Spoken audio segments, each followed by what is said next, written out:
Hi fight fans, welcome back again to another episode of the African Fighters.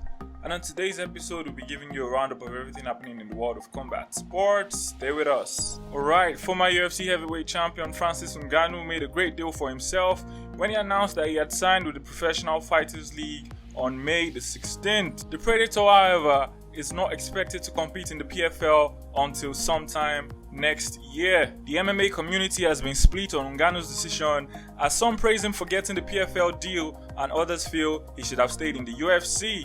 If Ngannou had stayed, he would have fought Jon Jones, which MMA fans were excited to watch. However, in the PFL, it's unclear if there's any opponent that can match the excitement of what a fight with Jon Jones would have been. A lot of people were curious about what UFC President Dana White felt about losing Ngannou to the PFL, and in the post-press conference at UFC Fight Night 224 on May the 20th, he was asked about his thoughts on the deal, and he did not hold back. Here's what he had to say. Based on what I know about the deal, which is not much, it makes no sense to me. This just thinks like that he's in a position where he's got some Conor McGregor Mayweather fight on his hands, which he does not. I mean, you're going to pay a guy not to fight for a year, and it's already been like 18 months. He's fought 3 times in the last 3 years. It's just not what we do here. Francis Ngannou, on the other hand, took to Twitter to respond to the words of Dana White as regards his contract with the PFL. Ngannou responded to majority of the criticism that White had for him regarding his willingness to take risks and setting the record straight on what happened between himself and the UFC president. He also made it clear that his inactivity over the last few years has been by design of the UFC, closing his statement by questioning why Dana White is against him being happy. Ngannou followed his response to Dana White with a video clip of UFC president talking about Jon Jones demanding for more money to fight Francis Ngannou, quoting this video by saying, "Who is really scared, Jon or me or you? Make up your mind," Ngannou wrote. The Funk Master, Jermaine Sterling, had already been in the UFC since 2014 and was on a 4-fight win streak at the time when he started experiencing financial issues. The 33-year-old went on to say that it was his win over Corey Sandhagen that allowed him to finally set things in order. On his YouTube channel, he went on to say, and I quote, "Full disclosure, man, I was in a hole with taxes, about $74,000. Before I bought the house in Vegas, that's when I got into the jam, right before the Sandhagen fight. So COVID hits, I have no idea how I'm paying my taxes unless I refinance the house. I got this crazy interest rate. Thankfully, I beat Corey and I was able to get the $50,000 performance bonus for the submission. And that was the first one I ever got from the UFC. I paid my taxes right away, I paid out my coach, and I paid out my management right away." Sterling needed just over 1 minute to submit Corey Sandhagen at UFC 250, and the significance of that victory went far beyond the Funk Master being able to pay his taxes, as the 5-fight win streak was enough for the UFC to book him into the bantamweight title matchup with Peter Yan at UFC 259, which famously saw Sterling walk away as the UFC bantamweight champion after the illegal knee that was landed in the 4th round by Peter Yan. Following a standout performance at this month's pay-per-view event, Kennedy Nzechukwu has earned a shot at the rankings. Nzechukwu has had his hand raised 3 times in a row since suffering back-to-back defeats to Da Woon Gyong and Nicole Negumerenu. After knockouts to Carl Robson and Yon Kutelaba, the African Savage choked out Devin Clark in his most recent outing at UFC 288 on May the 6th.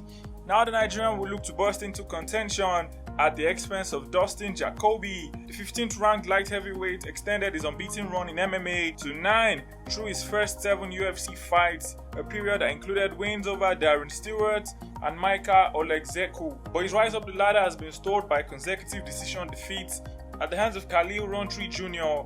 and the surgeon Azama Muzakhanov. Alright, 2022 PFL welterweight champion Sadi Busai feels that the league will check all the boxes for Francis Ngannou going forward. Ngannou shocked the MMA world this week when he announced his signing with the PFL. The multi-fight deal concluded a lengthy free agency period following a tumultuous split with the UFC.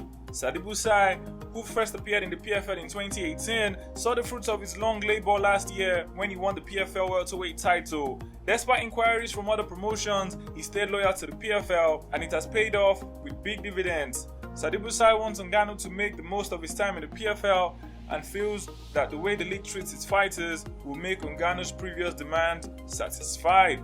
Sadibusai expects Ngannou to be a very happy man once he gets more of an idea as to how the organizational aspect of the PFL works. So I believe PFL is getting better and better each year, and I believe the PFL is a very fighter-friendly organization, and I believe that that's something that France is really gonna enjoy. Kamaru Usman and Khamzat Chimaev still aren't booked to fight each other, but the two have continued to trade jabs on social media following a confident prediction from the UFC former welterweight champion. The Nigerian Nightmare has already made it clear that he considers a matchup with Chimaev to be a logical booking for both fighters. 36-year-old Kamaru Usman is so keen on a fight with Chimaev that he even suggested it could be contested at middleweight. After that, Usman claimed on Twitter that he'll end things within 4 rounds. Khamzat Chimaev went on to provide a sarcastic reply to his tweet. Chimaev followed this initial tweet with a message that seemed to indicate he is serious about fighting Usman, but apparently Usman isn't interested in any back and forth as long as it's going to be taking place online and only wants to see Khamzat Chimaev face to face in the octagon. Alright, Dana White has said that Conor McGregor will return to the cage before the end of 2023. The biggest star in MMA, Conor McGregor, has not competed since shattering his legs in his trilogy bout with Dustin Poirier at UFC 264 in 2021. After a long layoff to recover, McGregor is finally ready to get back to the business of fighting, and he will do so when he takes on the man he coached against on the latest season of The Ultimate Fighter, Michael Chandler, sometimes later this year. Speaking at the UFC Vegas 73 post-fight press conference, White confirmed that the fans can expect an official announcement sometime during the airing of the show. Alright guys, that's it from us. Leave your comments regarding the topics in the comment section. Don't forget to like and subscribe. See you on the next episode. Come on, Africans!